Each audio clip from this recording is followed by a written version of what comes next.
It's urgency, must win. We know we have the trust in everybody in here, but the sense of urgency needs to pick up the passion, the love. The reason why we do the things that we do need to pick up a little bit more, and it starts Tuesday once we get back to practice and focus on the Patriots. Well, you can say that 10 times over.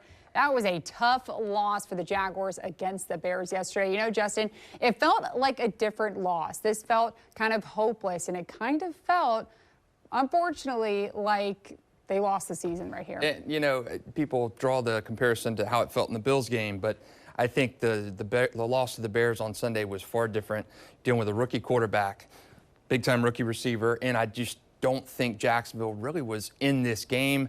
You go down the field, you have a touchdown pass dropped, you have to settle for a field goal. Things went wrong right from the outset, and it just feels different than that blowout loss on Monday Night Football was. That was to Josh Allen and the Bills. This was to a rookie quarterback making his 6th NFL start. Not a good one. And just after the game, Doug Peterson was asked what needs to change, and he said, frankly, the culture needs to change in the team. Now, Monday morning, he did speak to the media. He clarified those comments. Obviously, we've lost some games here, right? So we want to change that culture to a winning culture. That's why we coach and that's why we play. I think, to that statement that I made, I mean,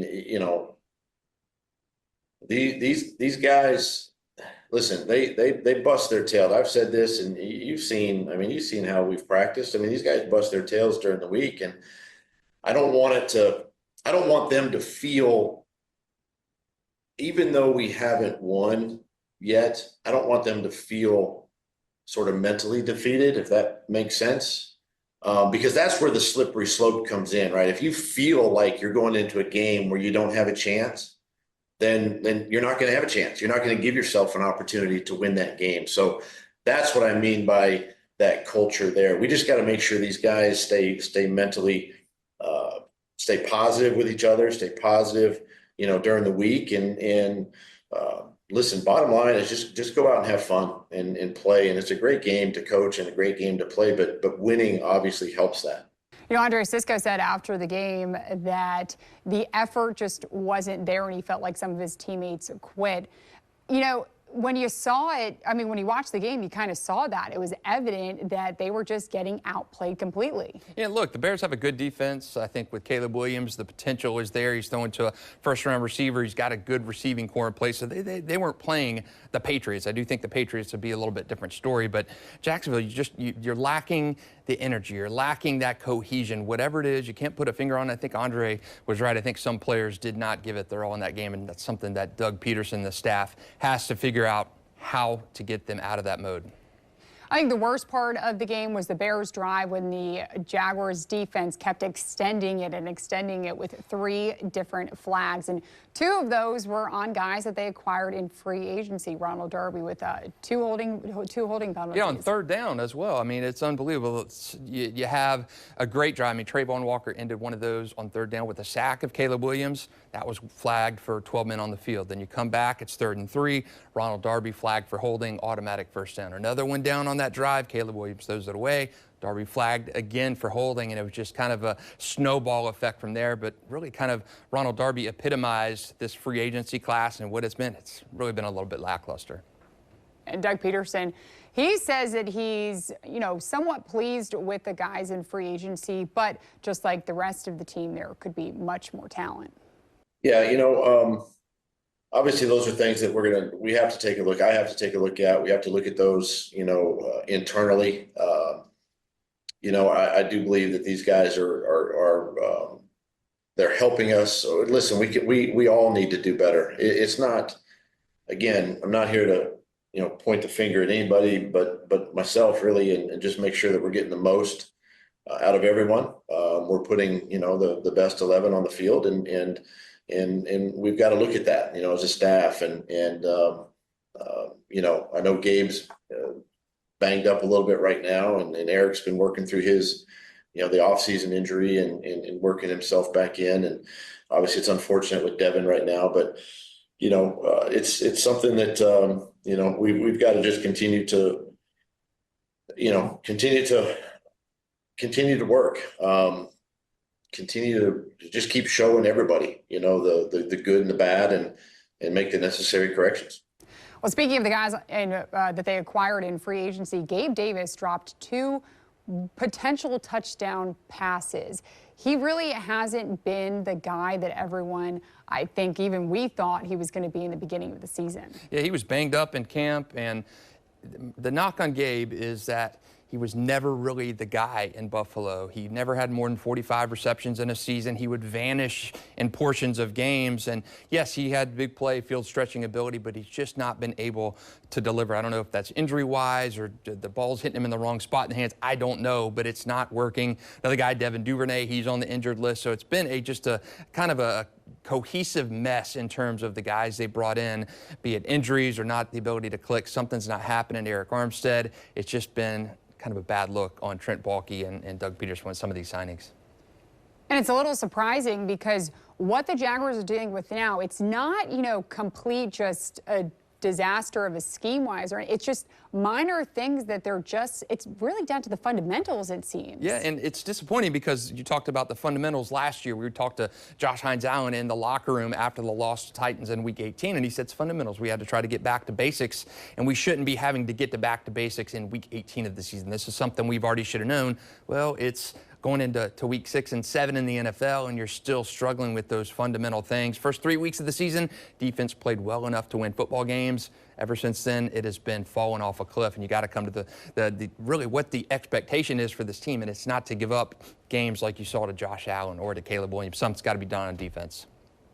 Well, will they do it again? But this time, will they lose to Drake May, the rookie quarterback for the Patriots? Justin, when we come back, we're going to be previewing Week 7's opponent. They're both 1-5, so someone has to win their second game of the season. We'll be right back with Teal the Show. Well, you know, thankfully, the Jaguars didn't have to get on a plane and go across the world yesterday after that loss. They get to stay in London. They have 1 day to recoup and then focus on the Patriots. They'll be playing at Wembley Stadium Sunday, 9:30 a.m. Eastern. Both the Jaguars and the Patriots are not very good teams, 1-5, okay? So it will be competitive, maybe not the competitive we would like to see, but it's going to be competitive. Also, Mac Jones playing his former team that drafted him in the first round. Yeah, it's a lot of good storylines here, and you think Jacksonville and the Patriots are both 1-5. Jacksonville did not expect to be 1-5. Patriots probably did because you're breaking in a new rookie quarterback. Drake May made his first start yesterday, just second start against the Jaguars this upcoming Sunday. Jacksonville handed Trevor Lawrence a $275 million contract. Josh Hines-Allen, they paid like a franchise edge. Tyson Campbell's been on the field for not even a full game this year. So you're in different spots at 1-5 for a myriad of different reasons. And New England probably expected to be here. Jacksonville absolutely did not. It feels like a disappointment. New England feels like they're kind of building something. Jacksonville feels like maybe it's the beginning of the end for Doug Peterson and staff. I don't know. Different spots. Oh, 100%. Well, quarterback Trevor Lawrence was asked what gives him confidence now going into the Patriots. Confidence. I know, you know, what we can do as a team. I've seen it. We have some really good players, a lot of playmakers. We've had I'm speaking offensively because obviously that's my side of the ball. You know, we've done it before. I've seen us pull ourselves out of holes bigger than this. I mean, it's challenging, but you can't look at it as all this stuff that we have to do. We just have to take it 1 day at a time, 1 week at a time. That's what we said before the Colts game. That's what we said before this game too. And it didn't go our way, but that doesn't mean you jump ship and you quit. And it's one game. I mean, it's a long season, and I've been through a lot in my career. I've lost a lot of games, and we got to change that around here. And but we have to be the ones that do it. You know, we have to take accountability. We have to go play well and find a way to win. It's not going to go perfect, but just find a way to win in the end and put yourself in position to. That's what sucks is today we didn't have a chance to because we made too many mistakes. So, you know, those games always definitely suck. He still has confidence. I think the team somewhat still has confidence, but it's deteriorating. You heard Doug Peterson say after the game that they're kind of on a slippery slope, maybe just on the edge of that slope, and after that it is a steep fall down. I really hope for their sake, for Jaguars fans, for your sake, I really hope we don't get to that point, because it would stink to lose Doug Peterson and probably lose GM Trent Baalke and have to rebuild for you guys. It would not be fun to cover that either, because it's not fun to cover that stuff. So I really hope, listen, I still have hope out there that they're going to be able to turn it around, but right now it really does look It's a grim. results-oriented business. I don't care how much you like Doug, how much you like Trent, how much you like Trevor. You've got to deliver, and you've got to get past the point of hey, we've got it in the locker room. I have trust in these guys. Well, you got to start seeing evidence of that trust and that ability and that expectations. You've got to start seeing it. And the positive side is you've seen it before. In 2022, they were kind of left for dead, and they were looking for issues to fix after London. You just didn't have a lot of answers, and then boom, they flip the switch. They go on a winning streak. The rest is history. So you've seen it before. The Jaguars team, with a lot of the spring trust, franchise quarterback, they have made a run like this before, like you hope to see.